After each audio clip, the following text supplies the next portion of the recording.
नमस्कार, ई न्यूज़ देख रहे हैं आप। आपके साथ मैं हूं सुधांशु शेखर। दिल्ली में अब रेखा राज आ गया है और शपथ लेते ही मुख्यमंत्री रेखा गुप्ता रेस हो गई हैं। वो लगातार अपने मंत्रियों और अधिकारियों के साथ बैठक कर रही हैं और विकास कार्यों पर विचार विमर्श करते नजर आ रही हैं। वहीं मैं आपको बताऊं कि नई सरकार गठन के बाद बीजेपी के प्रदेश अध्यक्ष वीरेंद्र सचदेवा ने पूर्व की आम आदमी सरकार पर जमकर निशाना साधा है। उन्होंने अरविंद केजरीवाल की भी आलोचना की है।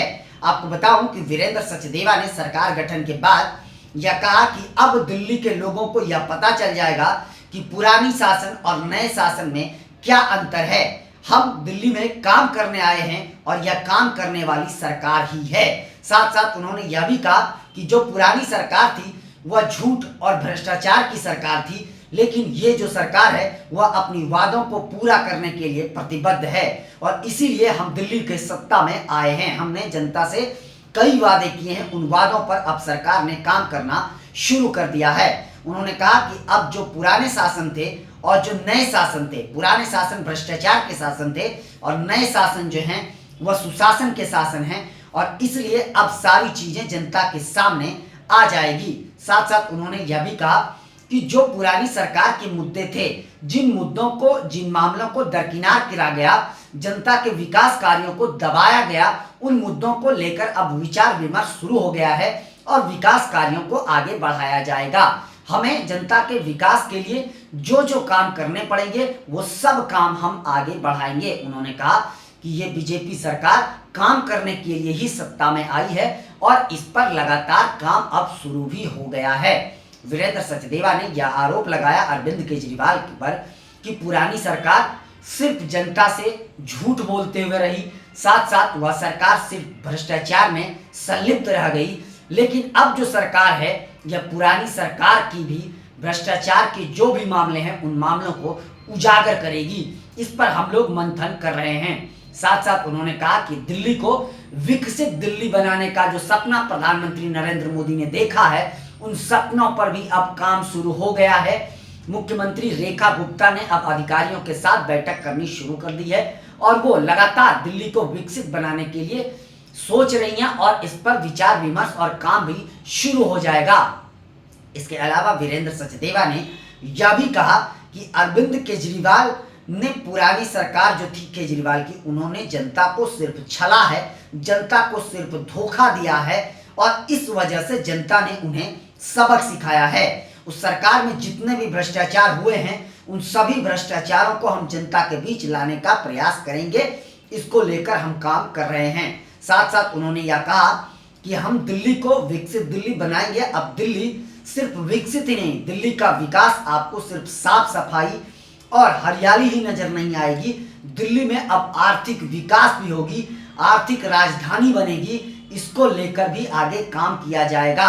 साथ साथ उन्होंने यह भी कहा कि हमारी जो घोषणा पत्र थी, चुनावी घोषणा पत्र, उनमें जो वादे किए गए थे उन वादों को पूरा करना हमारी पहली प्राथमिकता है और उन प्राथमिकताओं के आधार पर हम आगे बढ़ रहे हैं। साथ ही उन्होंने यह भी कहा कि दिल्ली की महिलाओं से जो हमने वादा किया है, महिला समृद्धि योजना के तहत उनके खाते में 2500 रुपया देने का, उन वादों को भी 8 मार्च तक पूरा कर दिया जाएगा।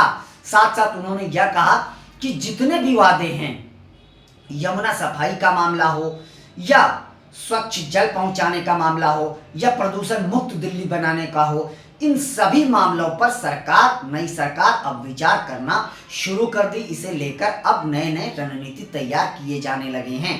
तो यह मान लीजिए अब दिल्ली में रेखा राज आने के बाद लगातार रेखा गुप्ता काम को लेकर एक्टिव नजर आ रही हैं। वह अधिकारियों को और मंत्रियों को पूरी तरीके से रेस कर दिया है उन्होंने और सारे मंत्री भी अब रेस हो गए हैं। उन्होंने, मैं आपको बताऊं कि इन दिनों पंकज सिंह बेहद चर्चा में हैं, जो स्वास्थ्य मंत्री हैं।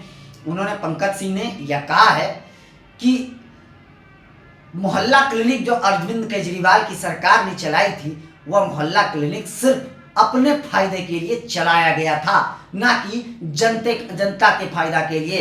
मोहल्ला क्लिनिक में सिर्फ भ्रष्टाचार ही हुआ है और उस भ्रष्टाचार को उजागर करने का काम भी हम करेंगे।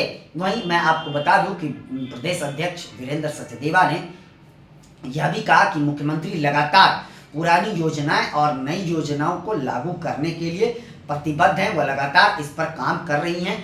तो दिल्ली को अब उस तरीके का दिल्ली बनाया जाएगा जो देखने लायक होगा, जो एक दर्शनीय होगा।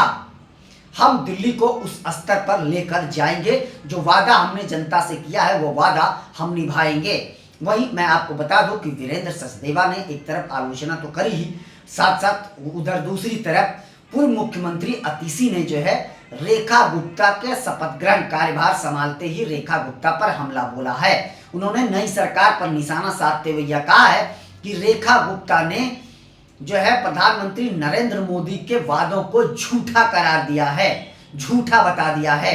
जी हाँ, वो अतीसी ने इसलिए कहा क्योंकि मैं आपको बताऊं कि चुनावी जनसभा के दौरान प्रधानमंत्री नरेंद्र मोदी ने यह कहा था कि हमारी सरकार जैसे दिल्ली में बनेगी वैसे ही महिला समृद्धि योजना की जो पैसे हैं वो महिलाओं के खातों में पहली कैबिनेट की बैठक के बाद ही चला जाएगा। तो इसे लेकर ही पूर्व मुख्यमंत्री अतीसी ने कहा कि पीएम ने जो वादा किया था उन वादों को रेखा गुप्ता ने झूठा कर बना दिया, उन वादों को पूरा नहीं किया। रेखा गुप्ता ने पहली कैबिनेट में जो है दिल्ली के महिलाओं के साथ छल किया। महिलाओं से वादा किया गया था कि उन्हें 2500 रुपया दिए जाएंगे और इसे लेकर प्रधानमंत्री नरेंद्र मोदी ने दिल्ली की महिलाओं से यह भी कहा था कि आप लोग अपने फोन नंबर को अपने अकाउंट से लिंक कर लें ताकि आपको पता चल जाए कि आपके अकाउंट में पैसा आ गया। लेकिन कैबिनेट की बैठक हो गई, लेकिन रेखा गुप्ता ने ऐसा नहीं किया। जी हाँ, यह आरोप अतीसी ने मुख्यमंत्री रेखा गुप्ता पर लगाया है। उन्होंने कहा कि बीजेपी की नई सरकार जो बनी है ये शुरुआती दौर से ही झूठ बोलते हुए नजर आ रही है। उन्होंने कहा कि क्या सवाल पूछा है रेखा गुप्ता से, क्या पीएम मोदी ने एक बार फिर से दिल्ली की जनता से झूठे वादे किए हैं? जिस तरीके से उन्होंने पूरे देश से झूठे वादे किए, तो क्या उन्होंने दिल्ली के जनता से भी झूठा वादा किया? यह वादा जैसे ही रेखा गुप्ता ने इन वादों को पूरा नहीं किया वैसे ही दिल्ली के लोगों को पता चल गया कि पीएम का वादा जो है वो एक बार फिर से जुमला साबित हो रहा है। वहीं मैं आपको बता दूं, इससे पहले हालांकि रेखा गुप्ता ने यह जरूर कह दिया है कि दिल्ली की महिलाओं के खातों में 8 मार्च तक उनसे जो वादा किया गया था 2500 रुपया देने का, वह 2500 रुपया 8 मार्च तक उनके खाते में चला जाएगा। लेकिन उसके बावजूद भी पूर्व मुख्यमंत्री अतीसी ने इस मुद्दे को लेकर बीजेपी सरकार पर निशाना साधा है। इसके अलावा भी अतीसी ने यह भी कहा कि अगर यह जुमला है तो इसे घोषणा पत्र में क्यों रखा गया था। उन्होंने कहा कि पीएम ने तो कहा ही था। इसके अलावा यह वादा उस समय और अस्पष्ट हो गया जब बीजेपी के राष्ट्रीय अध्यक्ष जेपी नड्डा ने घोषणा पत्र में इस बात का ऐलान किया था, लेकिन अब वो वादा पहली कैबिनेट की बैठक में पूरी क्यों नहीं की गई? यह रेखा गुप्ता से सवाल पूछा गया है। अतीसी ने यह सवाल पूछा है कि क्या नई सरकार का पहला वादा ही झूठा है? साथ साथ उन्होंने कई मुद्दे को लेकर जो है मुख्यमंत्री रेखा गुप्ता को घेरा है। हालांकि बीजेपी की ओर से इस पर कोई प्रतिक्रिया नहीं आई है। अभी सरकार बने 2 दिन भी नहीं हुए हैं कि आम आदमी पार्टी ने सरकार पर निशाना साधना शुरू कर दिया है, रेखा गुप्ता को घेरना शुरू कर दिया है। यानी यह साफ समझिए कि आम आदमी पार्टी विपक्ष में रहकर जो है वह एक बेहतर भूमिका निभाने की कोशिश करेगी, या उन्होंने जनता को बता दिया है। लेकिन देखिए, मुख्यमंत्री ने जब 8 मार्च का समय दे दिया है तो विपक्ष को 8 मार्च तक इंतजार करना चाहिए, उस पर उसके बाद ही इस मुद्दे को लेकर हमला करना चाहिए था। लेकिन अतीसी को फिलहाल नई सरकार का कोई मुद्दा मिला नहीं, इसलिए पूर्व मुख्यमंत्री अतीसी ने इसी मुद्दे को लेकर प्रधानमंत्री नरेंद्र मोदी और रेखा गुप्ता को घेरा है।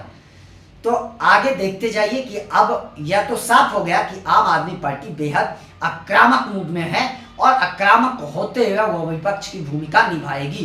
हालांकि अगर वो आक्रामक मूड में विपक्ष की भूमिका निभाती है और सही मुद्दों पर आवाज उठाती है, सरकार के गलत फैसलों पर आवाज उठाती है, तो यह निश्चित तौर पर जनता के लिए फायदेमंद साबित होगा।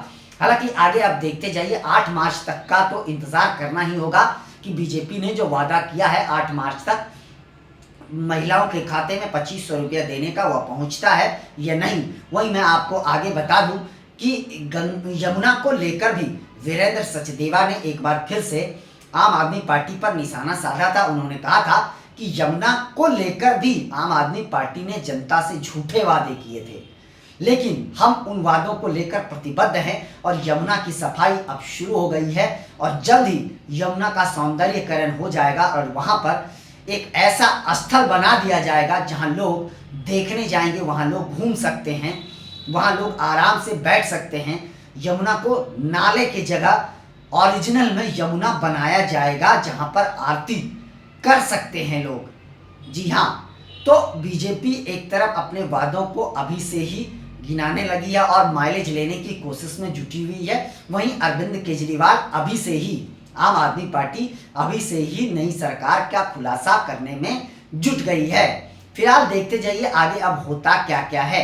अभी के लिए बस इतना ही, मुझे दीजिए इजाजत। हम अन्य खबरों के साथ भी आपके साथ रूबरू होते रहेंगे और हाँ, आज 3:30 बजे आप लोगों के बीच हम किसी अन्य खबरों के साथ लाइव जुड़ेंगे। आप लोग भी उस लाइव में जरूर जुड़िएगा, हम लोग आपस में मिलकर उसमें बातचीत करेंगे। आप लोगों से नम्र निवेदन है कि चैनल को आगे बढ़ाने के लिए लाइक शेयर सब्सक्राइब के साथ साथ कमेंट जरूर करें और आप लोग भी अपना बहुत ज़्यादा ख्याल रखें। फिलहाल इतना ही, हमें दीजिए इजाज़त। आप लोगों का तहे दिल से शुक्रिया।